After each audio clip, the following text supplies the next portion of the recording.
Audio Jungle.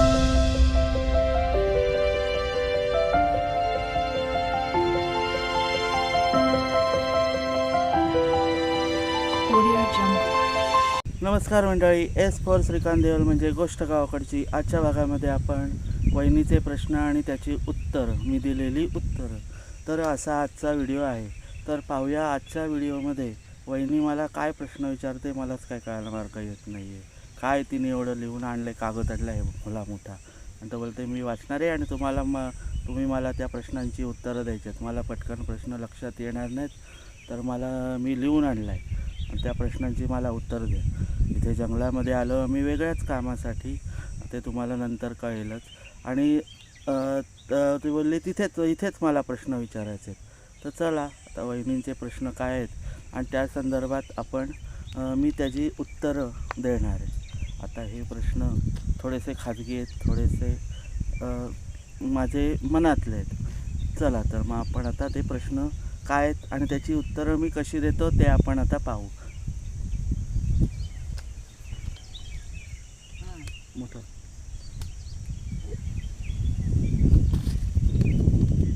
तुमचा जन्म कधी झाला आणि कुठे झाला? माझा आता वहिनीचा प्रश्न असा आहे, त्याच्या आवाजाचा जरा फरक पडेल म्हणून मी प्रश्न पण सांगतो आणि त्याचं उत्तर पण देतो. तर वहिनीने मला आता प्रश्न विचारला की तुमचा जन्म कुठे झाला आणि कधी झाला, बरोबर ना? आता माझा जन्म झाला गिरगावमध्ये, मुंबईला, 1903-11-1982. जन्म माझा गिरगावमध्ये, गिरगाव मुंबई, संकष्टीच्या दिवशी झाला. आणि त्या हॉस्पिटलमध्ये सर्व त्या दिवशी त्या वेळेला लहान मुलीच होत होत्या त्या हॉस्पिटलमध्ये.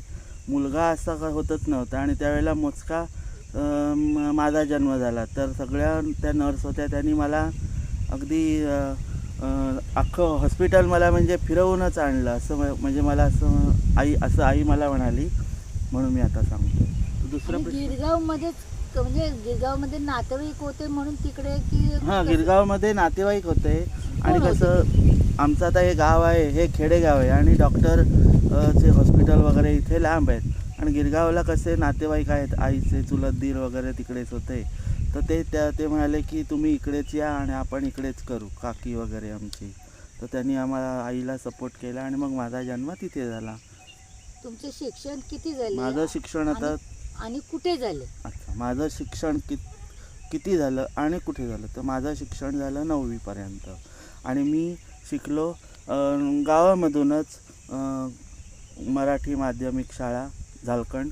आणि नंतर मग परुळपाडा एक आमच्या बाजूला गाव आहे, तिथून कोकण एज्युकेशन सोसायटी, तिथून झालं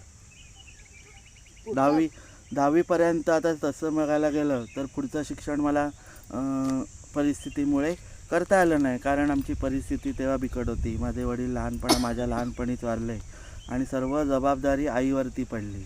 आणि माझे वडील शिक्षक होते, पण आईला पेन्शन 774 रुपये मिळायची, पण त्यामध्ये कसं भागणार.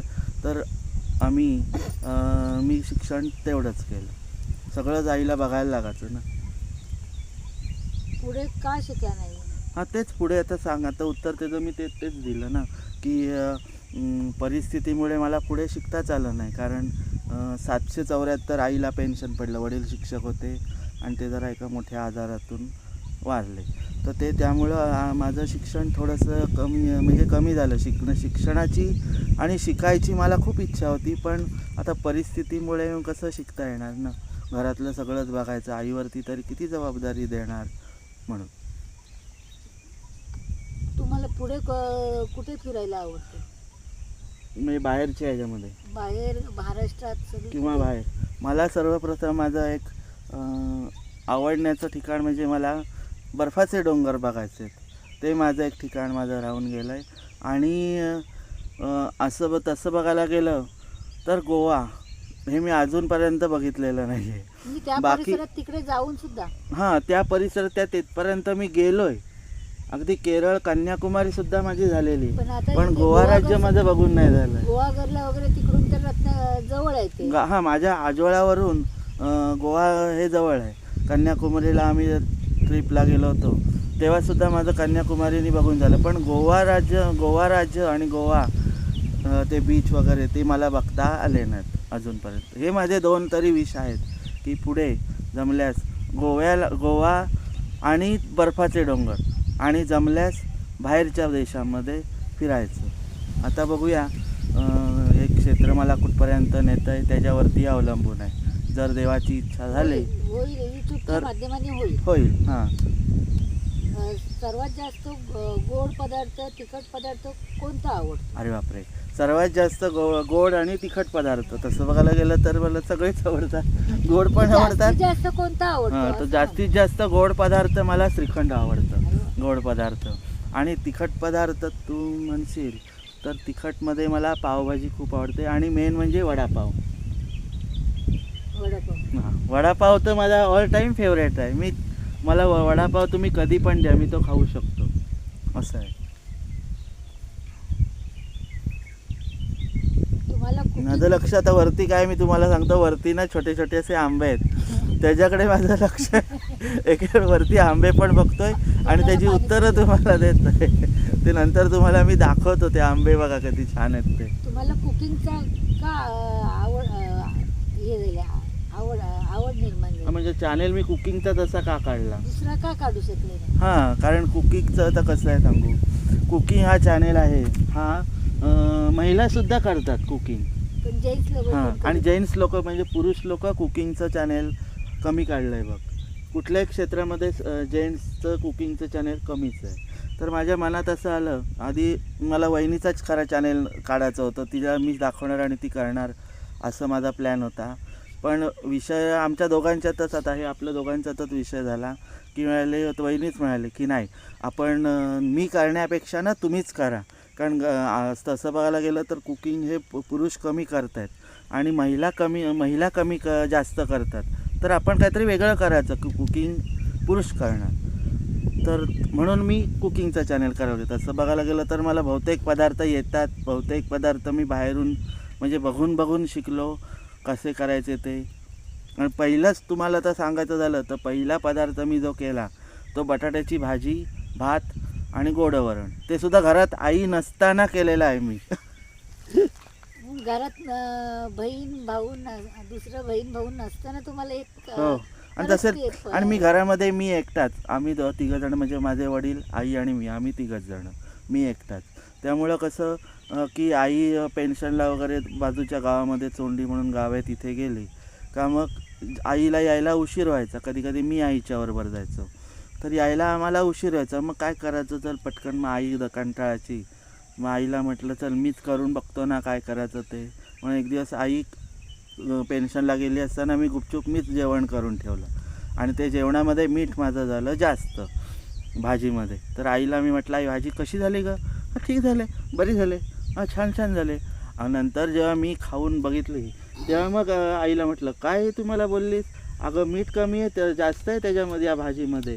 असू दे की तू पहिल्यांदाच केलीस ना, ते हळूहळू तुला येईल. मग तिथपासून जरा मिठाचा अंदाज माझा कमी. आता मी 200 ते 500 लोकांचं जेवण मी सहज करू शकतो, व्हेज जेवण. अजून नॉनव्हेज जेवण म्हणजे हा प्रकार मी नॉनव्हेज जेवण कधीच करत नाही.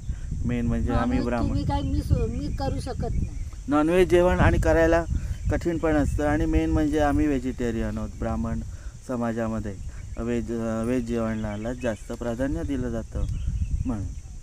सर्वात जास्त कुठपर्यंत चालू शकता आणि का? सर्वात जास्त चालणं तर सर्वात जास्त मी एक असा काळ आला होता की आमचे पैसे बँकेमध्ये अडकले होते आणि ते आम्हाला त्याची मॅच्युरिटी झाले की नाही झाले हे आम्हाला अजून कळण्यात तेव्हा आलं नव्हतं. तर आणि गणपतीचे सीझन, गणपती जरा जवळ होते, 8 दिवसा का 15 दिवसावरती गणपती होते. तर आई मला सहज मिळाली आणि तेव्हा माझी आते बहीण आली होती ठाण्याची. तर आई म्हणाली जा ही ताई आले ना तिच्याबरोबर जा आणि बँकेत जाऊन विचारून ये. आता ती बँक कुठली होती काय होती ते आता मी तुम्हाला सांगणार नाही. फक्त त्या शहराचं नाव मी तुम्हाला सांगू शकतो. त्या शहराचं नाव होतं पेण. आता पेण आपल्या इथून तुला तर माहिती आहे, पेण ते आपलं गाव किती अंतरावरती आहे. एस टीला पाऊण तास लागतो. मग चालण्याला मला जवळजवळ तेव्हा 3.5-4 तास लागले. न खाता न पिता धो पाऊस पडत होता, विजा चमकत होत्या, वारा सुटलेला आणि त्या ह्याच्यातून मी चालत आलो. एक तर छत्री पण नव्हती नेलेली जिथे पाऊस लागेल तिथे थांबायचं, पुन्हा चालायचं, जिथे पाऊस लागेल तिथे चालायचं, थांबायचं. असं करत सकाळी जो मी 10 वाजता चालायला 11ला मी बँक 11ला उघडते, तर 11 वाजता मी बँकेत 11 वाजता 11 11:30ला मी चालायला सुरुवात केली. आणि त्या ह्याच्यामध्ये मी चालायला बँकेत जाऊन आलो. विचारलं त्यांना, तर ते म्हणाले की नाही, अजून तुमची मॅच्युरिटी काय पुरी झाली नाही आहे, तर 4-8 दिवसामध्ये होईल. आणि तेव्हा मोजकं माझ्याकडे पैसे पण कमी होते, जवळजवळ तेव्हा माझ्याकडे 10 का 20 रुपये 10 रुपयेच होते तिकीट. जातानाचं नाही तिकीट ते बहिणीनेच काढलं. मला वाटलं होईल आज माझं काम होईल आमचं असं, कारण ते वडिलांनी माझ्या आणि आईच्या म्हणजे जॉईंट अकाउंटवरती ठेवलेलं होतं वडिलांनी. तर आई बोलली तू जाऊन बघ जमतं का, कसं काय ते, का काय आहे, झालं आहे का काय ते, आणि एक व्यक्ती आहे त्यांच्याकडे जा आणि त्यांना सांग की मला तिकिटाला पैसे द्या जरा. तर मी त्यांना फोन केला तेव्हा की काका असं असं आहे, आपलं काम होणार आहे का. तर ते त्यांनी नाही म्हणून सांगितलं, सध्या नाही व्हायचं, सध्या नाही, आता नाही, वेळ आहे त्याला. तर म्हटलं मी घरी येतो, मला जरा तिकिटाला थोडे 10 रुपये द्या. आणि तेव्हा ट्रेनचं तिकीट कमी होतं, 8 का 9 रुपये का 8 रुपये असं काहीतरी तिकीट होतं. तर मग ते जरा ते त्यांनी इकडचं तिकडे तिकडचं इकडे असे विषय केले आणि फोन ठेवून दिला. 5 मिनटं मी गप तिथे बसलो, स्टँडवरती गेलो, पेन स्टँडला, आणि तिथे बसलो. आणि मग मी जरा विचार केला की काय करायचं, चालत जाऊया का. तर म्हटलं ना, आणि मनाशी मी जिद्द ठेवली की आपण चालतच जायचं, काही होऊ दे, मी चालतच जाणार. आणि मी जिद्दीने मी चालत गेलो. आणि आई एकतर माझ्याकडे मोबाईल, आणि त्यावेळेला मोबाईल हा प्रकारच अजिबात आलेला नव्हता, ना बटनवाला मोबाईल ना स्क्रीन टचवाला मोबाईल. ते होते ते कुठले आपले PCOवाले असतात ते लाल डब्याचे ते मोबाईल, ते फोन, आणि घरात फोन नाही. त्यामुळे आईला पण मी कॉल करू शकत नव्हतो की जरा ये पुढे मला हे करायला, कोणाला तरी सांगून गाडी पाठव जरा कोणाला तरी, तसं पण नाही करता आलं. आणि मग मी चालत आलो. सकाळी 11:30ला मी चालायला सुरुवात केली, तिथेच पाणी प्यायलो बँकेमध्ये. आणि जी चालायला सुरुवात केली ती दर मजल जवळजवळ पेणपासून कार्लेखिंडपर्यंत मला जवळजवळ 3:30 तर वाजलेच. मला 3:30 तर वाजलेच, 3:30. म्हणजे मी चालत आलो. मध्येच पेजारी म्हणून गाव आहे, तिथे एक स्टॉल लागला, दुकान असं हॉटेलसारखं. तर तिथे बाहेर असा मडकं ठेवलेलं होतं पाण्याचं, तर ते पाणी प्यायलो. आणि तिथे बाजूला एक नळ होता म्हणजे सार्वजनिक, तिथे बायका पाऊस उभला होता आणि तिथे त्या बायका पाण्याला आल्या होत्या. तर मी आपला तिथे त्या मडक्यातलं पाणी प्यायलो हंड्यातलं, आणि आपला बसलो तिथे 2 मिनटं. रुमालाने घाम वगैरे आहे, पावसाळ्यात तर काय घामाचं काय येत नाही, मग जरासा चेहरा पुसला. तर त्या बायका मला बोलायला लागल्या, तिथल्या आल्या होत्या पाण्याला. त्या दादा चालत आलेत का तुम्ही, काय झालं तुम्हाला, असे का दिसता, चालत आलेत, काय काम, कारण काय झालं, काय झालं काय. तुम्ही म्हटलं ताई काय नाही हो झालं, असंच मला जरा इच्छा आली चालायची म्हणून मी चालत आलो, असं सांगितलं त्यांना. बरं आपली प्रॉब्लेम काय आपण दुसऱ्याला कसं सांगणार ना, मग उगाचीच लोकांना कशाला कसं असतं, लोक काय कोणच चांगलं असतं असं नाही, नावं पण ठेवणारी असतात लोक. आपल्याशी चांगलं बोलतील आणि नंतर मागून मग नावं ठेवतात, हे अनुभव आलेले आहेत. म्हणून मग मी त्यांना म्हटलं नाही ताई असं नाही, काही नाही, असंच मला इच्छा झाली म्हणून मी चालत आलो. बरं मग पाणी प्या, बसा आणि मग तुम्ही निघा पुढच्या वेळेला. कुठपर्यंत जायचं आहे. तर मी म्हटलं मला कार्लेखिंडीपर्यंत मी जाणार आहे असं सांगितलं. माझं कार्लेखिंडीच्या जरा आतमध्ये गाव आहे, जवळच आहे. बरं मग थांबत जा, हां बसत जा, वाटेत पाणी प्या, असं त्यांनी सांगितलं. मी निघालो पुढे, त्या पण गेल्या घरी. आणि मग घरी आल्यावरती आईने मला विचारलं काय रे इतका उशीर का झाला तुला, काय झालं. तर म्हटलं असं आपलं काम काय झालं. तर बस झालं नाही. तर मग नंतर मी घरी आलो आणि संध्याकाळी माझे पाय अक्षरशः म्हणजे माझे ठणकायला लागले, दुखायला लागले पाय इतके. म्हणजे चालून ना, एकतर स्लीपर घातली होती ती तुटली, मग ती टाकून दिली. बिना चपलेनी मला यावं लागलं, चप्पल पण खराब झाली, तुटली त्याच्यात चालून. जुनी चप्पल होती त्याच्यात आणि नवीनच घ्यायची होती. आणि मग नंतर आई घरी आलो आणि आईने मला विचारलं ना काय झालं. मी म्हटलं मला मी चालत आलो. मग आपलं काम नाही झालं. मी म्हटलं नाही झालं. तशी नंतर मग मी आईला सांगितलं की असं काम नाही झालं आपलं. आई बोलली ठीक आहे चल. पण मग आईने रात्री ठणकायला लागले दुखायला लागले तशी मग आईने मग रात्रीत मी झोपलो जेवून खाऊन संध्याकाळीच लवकर. आणि आईने अक्षरशः तेलाने पाय माझे घासले तेव्हा मला सकाळी जाग आली. बापरे. इतकं म्हणजे तो दिवस मला ना अजून माझ्या तो डोक्यामध्ये दिवस आहे.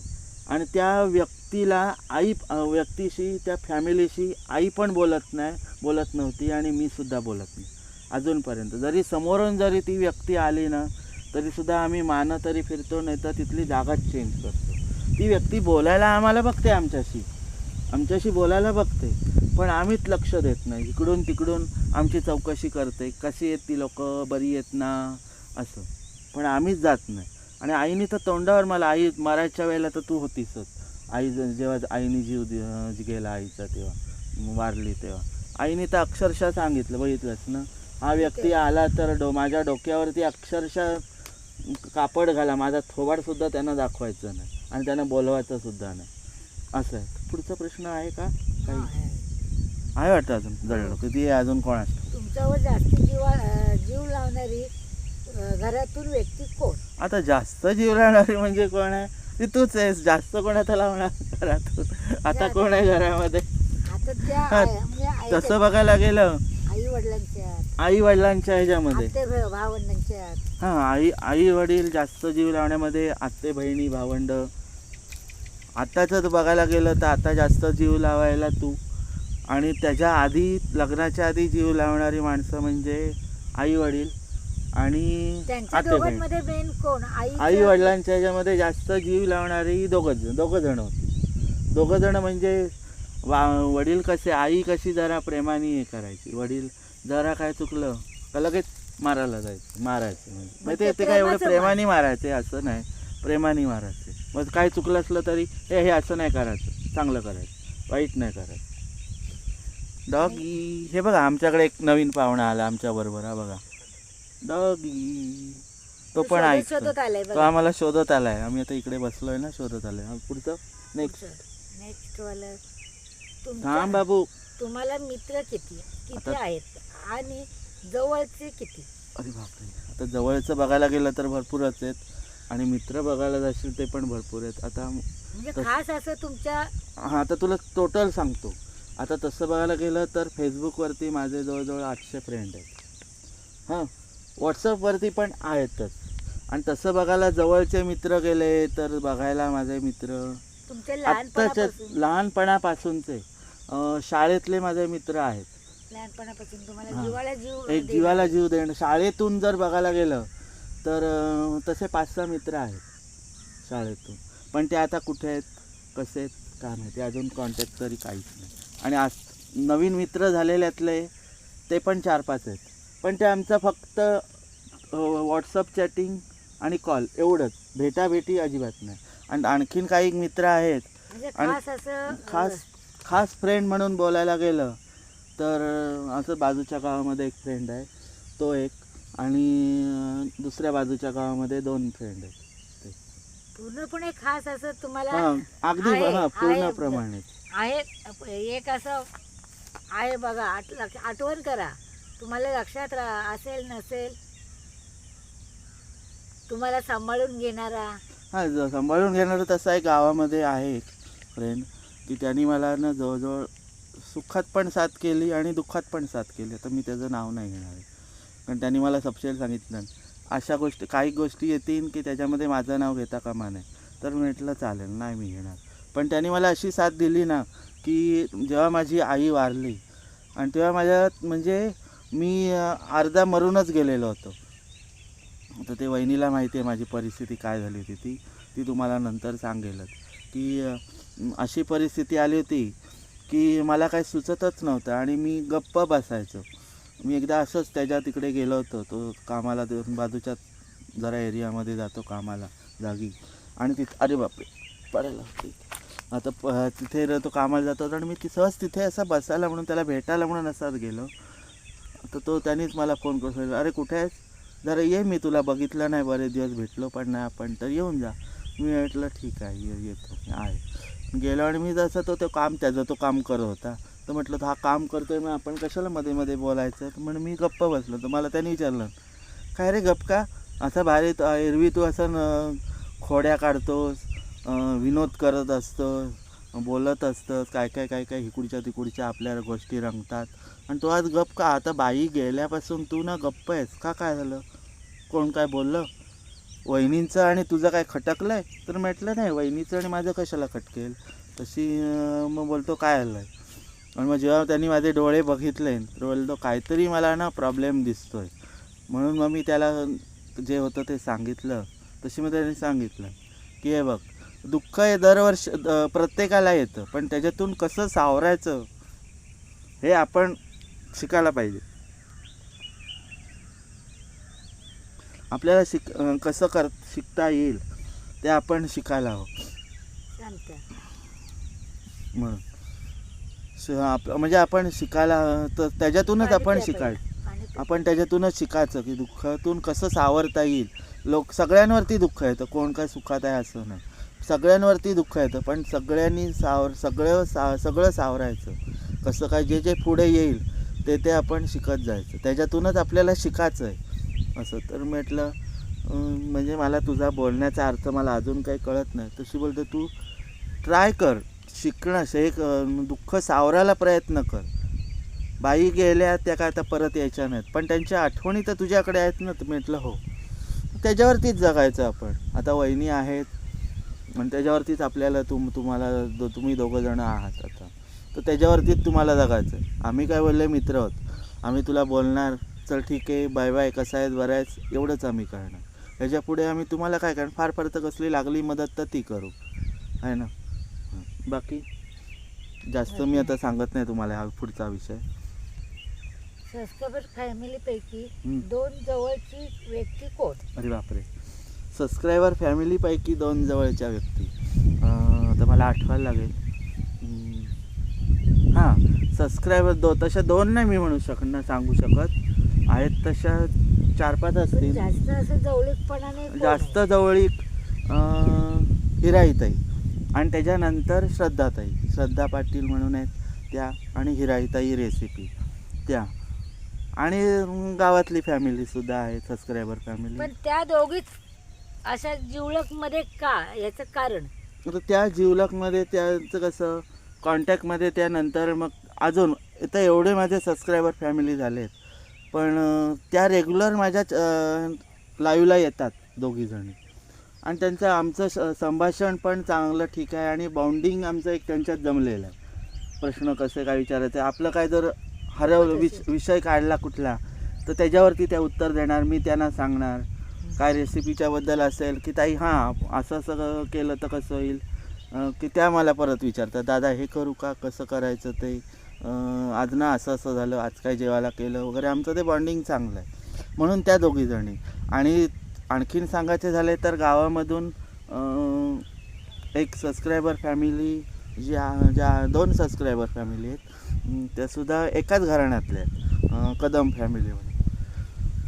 तर त्या एक जवळचे आहेत ती लोक, कारण त्यांनी आता ते पुढे मी तुम्हाला सांगेनच काय ते, असं म्हणजे ते गावातले म्हणून आणखीन ते जवळचे म्हणून येते कदम फॅमिली म्हणून सबस्क्रायबर फॅमिली. आणि एक फ्रेंड म्हणून पण आहेत ते.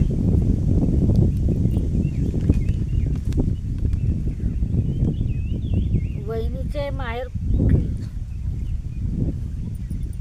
वहिनीचे अरे बाप, वहिनीचे माहेर पेण, तालुकाच येतो ना, आणि जोहे कळवा. तशी वहिनी आता तुम्हाला सांगायचं झालं तर वहिनीचं आडनाव म्हात्रे आहे, आणि मी देवल, म्हणजे मी ब्राह्मण आहे, पण आमचं बरोबर जमतं. वहिनी पण व्हेजिटेरियनच आहे पहिल्यापासून, म्हणून आमचं जमलं.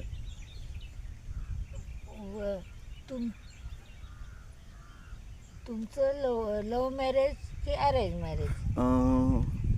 Arrange marriage.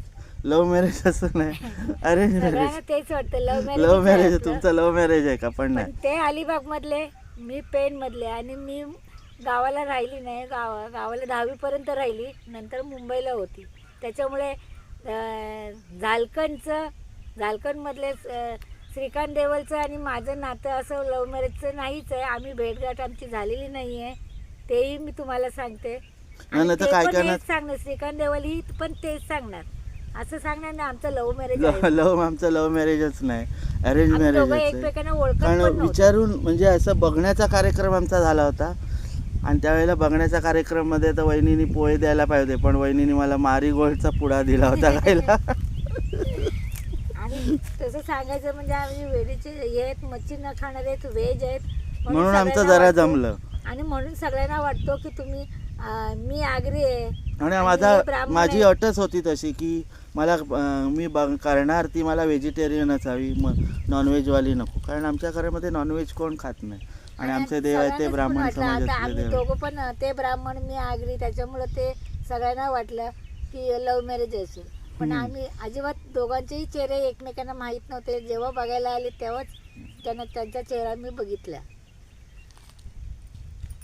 दुसरा प्रश्न झाले, संपले का आहेत? आहेत. भरपूर आहेत, किती कोणाच ठाऊक काय माहिती. कोरोना काळात तुमचे सगळे घर किती लिहून कसं आणले? चाललं? कोरोना काळात काय? घर कसं चाललं? कोरोना काळातलं घर. अच्छा, तर कोरोना काळ म्हणजे जरा डेंजरच काळ होता तो. म्हणजे घरातून बाहेर पडताना सुद्धा जराशी प्रॉब्लेमच यायचा. पण आम्ही कोरोना काळामध्ये, आता तुम्हाला सांगू, आम्ही सामान आणायचं झालं तरी आम्ही अलिबागवरून अलिबागवरून आम्ही तरी आम्ही चालत गेलो. 3 वेळा आम्ही चालत गेलो होतो अलिबागला. आता आमच्या इथून तुम्ही अलिबाग जर किलोमीटर विचाराल तर जवळजवळ 20 ते 25 किलोमीटर, 25 ना 20-25 तरी आम्हाला 3-3.5 तास लागले. हां 3.5 तास लागले 20-25 किलोमीटर, पण बसत उठत आम्ही गेलो. आणि प्लस सामान आणायला माझ्या डोक्यावरती 10 किलो कांदे, वहिनीच्या डोक्यावर 10 किलो कांदे, आणि प्लस हातात पिशव्या सामानाच्या, असं घेऊन आम्ही येताना यायचं. आणि हां, आता तर तुम्ही म्हणाल की कोरोना काळामध्ये मग कसं पैशाचं वगैरे कसं काय, तर आम्ही मोलमजुरी करायचो. तेव्हा गावामध्ये आम्ही मोलमजुरी करायचो, की कोणी काय काम सांगितलं, बा आमच्याकडे शेतावरती या, खणकाम करायचं आहे, गवत कापायचं आहे, आणखीन काय घरातलं फाटी न्यायचे आहेत, हे न्यायचं आहे, हे करायचं आहे काम, ते जे पडेल ते काम आम्ही करायचो. आणि त्यावर्षी आपण, मला वाटतं, भरपूर कमाई केली ना, जवळजवळ 35,000 ते 40,000 रुपये आपण त्या वर्षाला आपण कमाई कमाई केली त्या वर्षाला. असं आमचा तेव्हा चाललं होतं. तुमच्या आठवणीतला वाढदिवस किती आहेत? एकूण 3 आठवणीतले वाढदिवस सांगा. तर 3 आठवणीतले 3 वाढदिवस. लहानपणापासून अरे हां, मला बसायला मी दगडावरतीच बसलो. आठवणीतला वाढदिवस म्हणजे आता माझ्या ह्याच्यामध्ये आठवणीतला वाढदिवस म्हणजे माझ्या लहानपणी माझी आई वडील बड्डेच करत नव्हते त्यावेळी कोण बड्डेच करत नव्हतं. आत्ताची ती फंक्शन हे आलं, फॅशन आले बड्डे करायची, केक कापायची. खरं लग्न झाल्यापासून हां.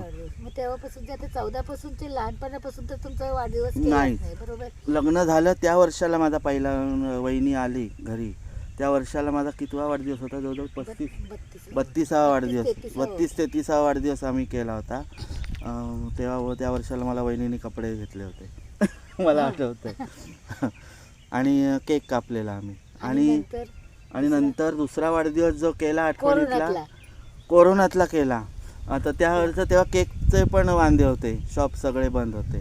तर आता केक वहिनी मिळाली आपल्याला, केक तर आता कुठून करायचा आपल्याला, तर घरी केक करता येत नाही, ओव्हन का काय तो पण नाही आहे. तर म्हटलं केक करू आपण, आपण केक करूया. तर तेव्हा मग मी शिऱ्याचा केक केला होता, गोड शिऱ्याचा केक केलेला. रवा आणला आणि त्याला मस्तपैकी चॉकलेट चिटकवले, बिस्किट चिटकवली, कॅडबरी चिटकवले गावातूनच आणून, आणि मग त्याचा केक केला होता. आणि तिसरा वाढदिवस जो केला तो खास माझ्या आठवणीतला वाढदिवस आहे. असा वाढदिवस मी कधीच केलेला नाही, म्हणजे झालाच नाही. त्या आत्ताचा जो झाला गेल्या नोव्हेंबरचा, तेव्हा माझ्या बहीण आली होती, आते बहीण आली होती, आणि एक मानलेली बहीण आली होती. आत्ते बहीण मुंबईला असते, ती आलेली. आणि मानलेली बहीण अलिबागला असते. आणि गावातून सबस्क्रायबर फॅमिलीने मला केक आणला होता. तो माझ्या आठवणीतला केक आहे, बड्डे आहे. तीन असे तीन असे तीन काय हो तीनच असे तीन आहेत. असे तीन. आई बाबांनंतर तुम्हाला जास्त सपोर्ट कोणी केला? आई बाबांनंतर जास्त सपोर्ट एक तर आते बहीण आणि वहिनी. तुम्हाला घरातून आणि गावातून किती टक्के सपोर्ट आहे? तर तसं बघायला गेलं तर गावातून आणि घरातून तर मला 100% सपोर्ट आहे. म्हणून तर आजपर्यंत माझे जवळजवळ आता 2000 सबस्क्रायबर व्हायला आले. तो एक सपोर्ट. तर ते वहिनीचा सपोर्ट तर फुल सपोर्ट आहे. आणि गावातून पण मला फुल सपोर्ट आणि आहे. मित्रमंडळींची काय? मित्रमंडळींचा तर सपोर्ट 100% सपोर्ट असतोच. सर्व व्ह्यूज तर असतातच. हाय. नंतर मग गावातून पण फुल सपोर्ट आहे. आणि काही अशी फॅमिली आहे, आता तुम्हाला मग अशी मी जे फॅमिलीचं हे सांगितलं कदम फॅमिली म्हणून, तर ती त्यांच्या घरी फंक्शन, आता 2 फंक्शन झाले त्यांच्या घरी लग्नाचा एक झाला फंक्शन. आणि आमच्या गावातील वाढदिवसाचा एक 2 भावाच्या मुलाचा त्या त्यांच्याचपैकी कदम फॅमिलीपैकी वाढदिवसाचा झाला लहान मुलाचा. तर तो एक व्हिडिओ केला. आणि गावामध्ये आमच्या 2 गावांच्या मधोमध मारुती मंदिर झालं नवीन, त्याच्या ओपनिंगचा तो एक व्हिडिओ मी केला. आणि गणेश जयंतीचा तो ते असतातच केलाच तो व्हिडिओ. पण हे जे 3 व्हिडिओ मी केले हे त्यांच्या सपोर्टमुळेच मी केले. आणि अजूनपर्यंत मी त्यांचा मला अजूनपर्यंत तरी फुल सपोर्ट आहे. आणि जे आत्ता मी तुमच्यासमोर आम्ही जे स्टिक लावले, तर ती स्टिक मला त्याच फॅमिलीने दिली. पहिलं सांगायला ते सांगायला नाव मला हरकत नाही. श्री सुनील कदम म्हणून आहेत, त्यांनी मला ती स्टिक दिली होती. आणि त्यांचा तर फुल सपोर्ट त्या फॅमिलीचा मला फुल सपोर्ट आहे. आणि आम्ही रस्त्याने जरी गेलो ना तरी आम्हाला त्यांची मिसेस मामाला विचारते, मामा आज काय रेसिपी, आज काय व्हिडिओ करणार? मग आम्ही हां करणार आहोत काहीतरी रेसिपी करणार आहोत. डायरेक्ट असं सांगायचं नसतं, व्हिडिओ बघायचा असं.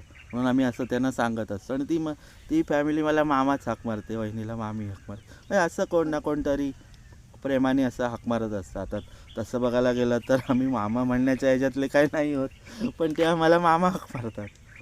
तसं एखादं तो त्याचं सांगण्यासारखं खूप आहे, सांगितलं तर खूप आहे. हां गावामध्ये खूप म्हणजे खूप आणि तो समाजसेवा करण्यामध्ये आता सांगितली व्यक्ती ही खूप छान आहे.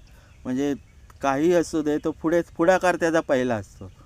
आपण करूया म्हणून मला त्याला मान द्यावा देतो मी. आणि 100% अजून पण मी त्याला मान देणार. 100% मी मान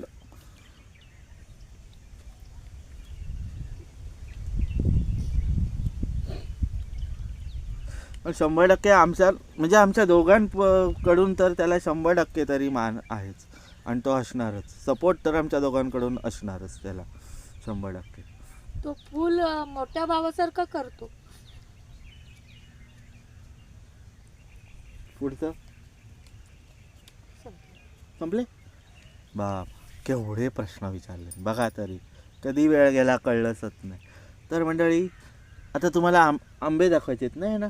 हां, आता मी तुम्हाला आंबे दाखवतो. हे बघितलेत किती छोटे छोटे आंबे लागलेत? हे बघा.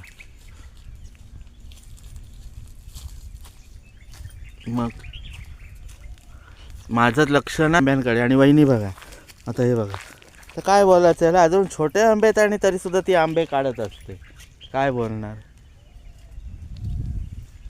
आंबे काढायला बरं वाटतं, मजा येते. सूर्यास्त बघा होतोय एकीकडे ना, इकडे सूर्यास्त होतोय. तर मंडळी आजचा व्हिडिओ तुम्हाला, आय होप तुम्हाला आजचा व्हिडिओ आवडला असेल. आणि आंबे काढताना कशी वाटते ती बघा जरा. बघा ती बघा आंबे काढते. तर आजचा व्हिडिओ तुम्हाला आवडला असेल तर लाईक, शेअर आणि सबस्क्राईब करा. चला तर मंडळी, पुन्हा भेटू अशाच एका व्हिडिओमध्ये. तोपर्यंत बाय बाय. वहिनी बाद झाले. आंबे काढते मी.